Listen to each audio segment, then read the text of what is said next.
అందరికీ నమస్కారం, శుభోదయం. ఈరోజు ప్రధాన దినపత్రికలోని వార్తలు కానీ విశ్లేషించినట్లయితే, ముందుగా ఆంధ్రజ్యోతి దినపత్రిక తీసుకున్నట్లయితే, సీమకు నవశకం, జిందాల్ రాకతో మనదిక ఉక్కు రాష్ట్రం, గ్రీన్ ఎనర్జీతో తొలి గ్రీన్ స్టీల్ ప్లాంట్ ఇదే, సీమలోని ఖనిజాలతో ఇక్కడ సంపద సృష్టి, రతనాల సీమ చేస్తానని చెప్పా అన్నట్లే స్వర్ణగిరి గోల్డ్ ఫీల్డ్కి శ్రీకారం, 1,00,000 కోట్లతో మదనపల్లిలో హార్టికల్చర్ హబ్, 11.5 లక్షల కోట్ల పెట్టుబడులతో సీమకే 4,58 కోట్లు రాక, 9 లక్షల ఉద్యోగాల్లో సీమకు 3.5 లక్షలు. కడప జిల్లా జమ్మలమడుగులో జిందాల్ స్టీల్ ప్లాంటుకు సీఎం శంకుస్థాపన, విజయనగరంలోని జిందాల్ ఇండస్ట్రియల్ పార్కుకు వర్చువల్గా భూమి పూజ. నిన్న జిందాల్ పరిశ్రమకు మన రాష్ట్ర ముఖ్యమంత్రి చంద్రబాబు నాయుడు ఒకటి నేరుగా ఒకటి వర్చువల్గా శంకుస్థాపన చేయడం జరిగింది.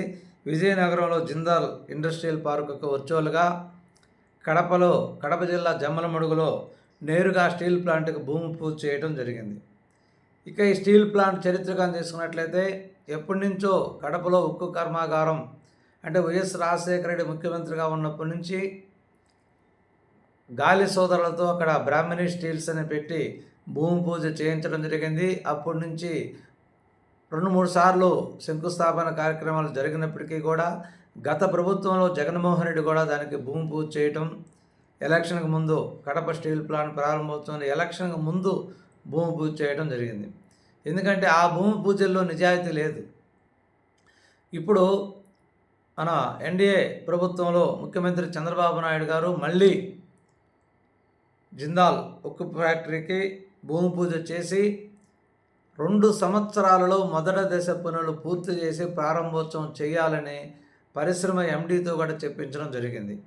అంటే టార్గెట్ పెట్టడం, ఇది 2026 జూలై, 2028 జూలై 3వ తేదీన మొదటి దశ ప్రారంభోత్సవం చేయబోతున్నాము అని చెప్పి ముఖ్యమంత్రి గారు చెప్పడం జరిగింది.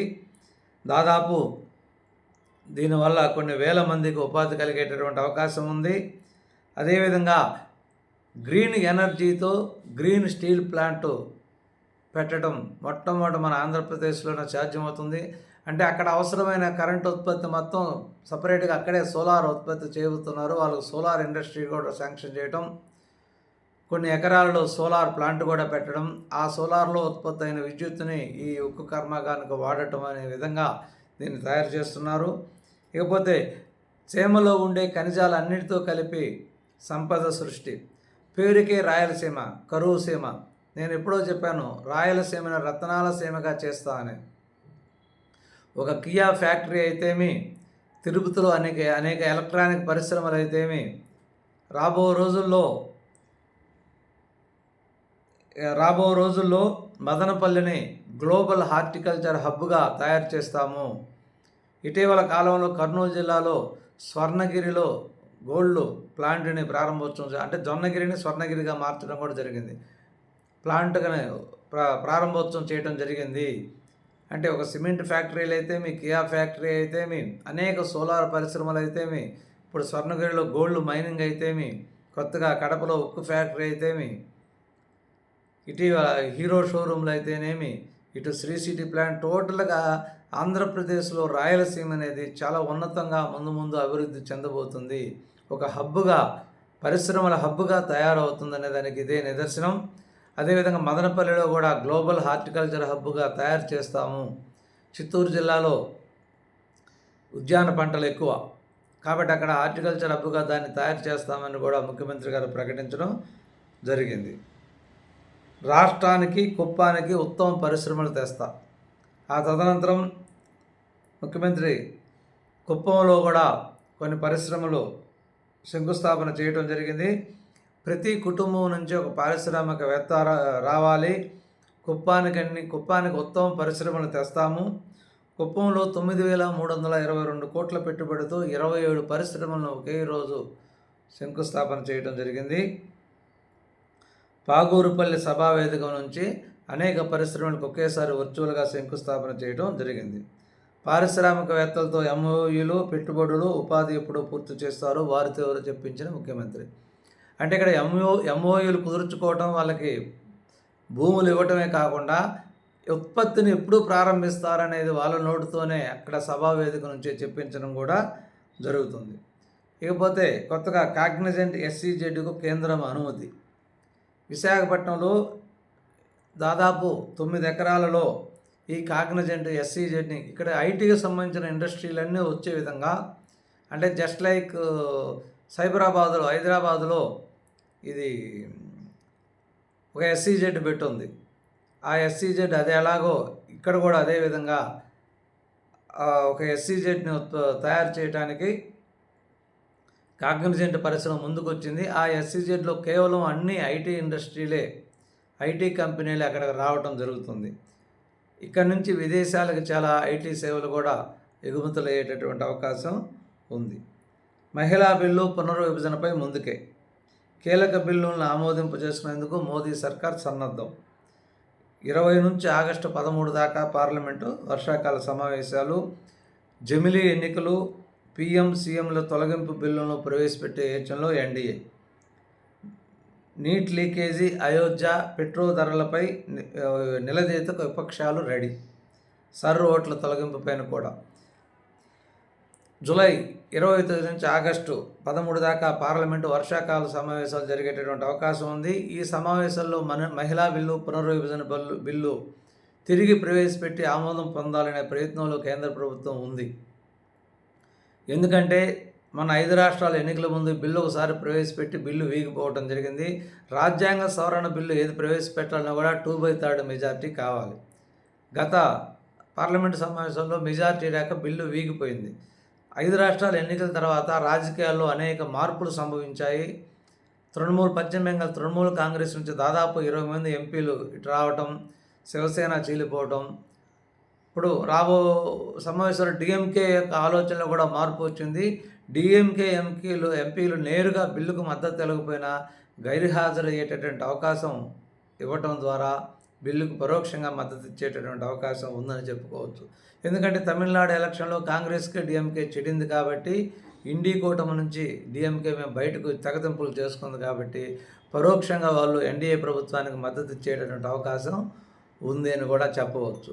సరే, ఏదేమైనప్పటికీ కూడా ఈ సమావేశాల్లో ఈ బిల్లు ఆమోదం పొందేటటువంటి అవకాశం కూడా ఉంది అని చెప్పవచ్చు. ఇకపోతే ఈ పునర్విభజన జరగటం ద్వారా అనేక రాష్ట్రాల్లో సీట్ల సంఖ్య పెరిగేటటువంటి అవకాశం ఉంది. పార్లమెంట్లో కూడా ఇప్పుడున్న 590 చిల్లర నుంచి దాదాపు 800 పైచిలకు పార్లమెంటు స్థానాలు వచ్చేటటువంటి అవకాశం ఉంది. ఏదేమైనప్పటికీ కూడా వచ్చే సమావేశం వీటితో పాటుగా సీఎం, పిఎం తొలగింపు మీద కూడా బిల్లులు పెట్టేటటువంటి అవకాశం ఉంది. ఎందుకంటే ఢిల్లీ ముఖ్యమంత్రిగా ఉన్నటువంటి అరవింద్ కేజ్రీవాల్ మద్యం కుంభకోణం కేసులో అరెస్ట్ అయ్యి దాదాపు 2-3 నెలల పాటు జైల్లో ఉన్నప్పటికీ కూడా అతను ముఖ్యమంత్రి పదవికి రాజీనామా చేయలేదు. కాబట్టి దీని మీద కూడా ఒక బిల్లు పెట్టే యోచనలో ప్రభుత్వం ఉంది. అంటే ఏదైనా సీఎం పదవిలో కానీ, పిఎం పదవిలో కానీ, మంత్రి పదవిలో ఉన్నటువంటి వ్యక్తులు నెల రోజుల పాటు కానీ జైల్లో ఉన్నట్లయితే, కస్టడీలో ఉన్నట్లయితే ఆటోమేటిక్గా వాళ్ళ పదవిని కోల్పోతారు అనే విధంగా బిల్లు పెట్టేటటువంటి అవకాశం ఉంది.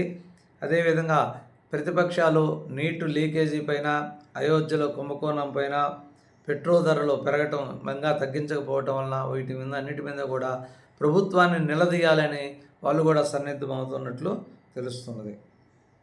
హైకోర్టుకు 3 అదనపు న్యాయమూర్తుల్ని నియమిస్తూ రాష్ట్రపతి ఆమోదం చెప్పడం కూడా తెలిసింది. 600 కోట్ల భూమికి స్కెచ్ చేశారు. విశాఖలో ఓ మాజీ మంత్రి భూ చక్రం. ఎండాడలో 30 ఎకరాల ప్రభుత్వ భూమిపై కన్ను. రెవెన్యూ సర్వే అధికారులతో కలిసి స్వాహా చేయడానికి ప్లాన్. భూమి రికార్డుల్లో ప్రైవేటుగా మార్పు. 3 ప్రైవేటు వ్యక్తుల పేరిట సబ్ డివిజన్. వారికి అనుకూలంగా రీసర్వే ప్రక్రియ. పాస్బుక్ల మంజూరుకు సిఫారసు. ఉన్నత స్థాయిలో అధికారుల అనుమానంతో లోతుగా ఆరా. కలెక్టర్ పరిశీలన చర్యలతో ఆగిన అన్యాక్రాంతం. ఇంత చేసిన అక్రమార్కులపై చర్య నిల్. మరి ఆ భూమి భవిష్యత్తు భద్రమేనా? ఇది కూడా ఒక ప్రధానమైన వార్తగా రావడం. విశాఖలో బహుశా ఈ రాసిన విధానాన్ని బట్టి చూస్తే ప్రస్తుతం ప్రభుత్వానికి సంబంధించిన ఎమ్మెల్యే అయి ఉండొచ్చు. అతను గతంలో మాజీ మంత్రి. ఎండాడలో అత్యధిక ధర దాదాపు 20 కోట్లు పలికేటటువంటి ఎకరా 20 కోట్లు పలికేటటువంటి ప్రభుత్వ భూమిని, అంటే 600 కోట్లు విలువ కలిగినటువంటి ప్రభుత్వ భూమిని స్వాహా చేయడానికి రెవెన్యూ అధికారులతో కలిసి దాన్ని సబ్ డివిజన్ చేసి ఇద్దరు అనుకూలంగా ఉన్నటువంటి ఇద్దరు వ్యక్తుల మీద సబ్ డివిజన్ చేసి రిజిస్టర్ చేయాలని ప్లాన్ వేశారు. ఉన్నత అధికారులు మరియు కలెక్టర్ల అనుమానంతో దీన్ని పూర్తిగా పరిశీలించి ఇది ప్రభుత్వ భూమిగా నిర్ధారించడం వల్ల ఈ ప్రక్రియ ఆగిపోయింది. కానీ ప్రభుత్వం దీని మీద ఎటువంటి చర్య ఇంతవరకు తీసుకోలేదు. మరి ఆ భూమి భవిష్యత్తులో భద్రంగా ఉంటుందా లేదనేది దేవుడే చెప్పాలి. ఇది ఈరోజు ప్రధాన దినపత్రికలో ఉన్నటువంటి ముఖ్యమైన వార్తలు. నమస్కారం, ధన్యవాదాలు.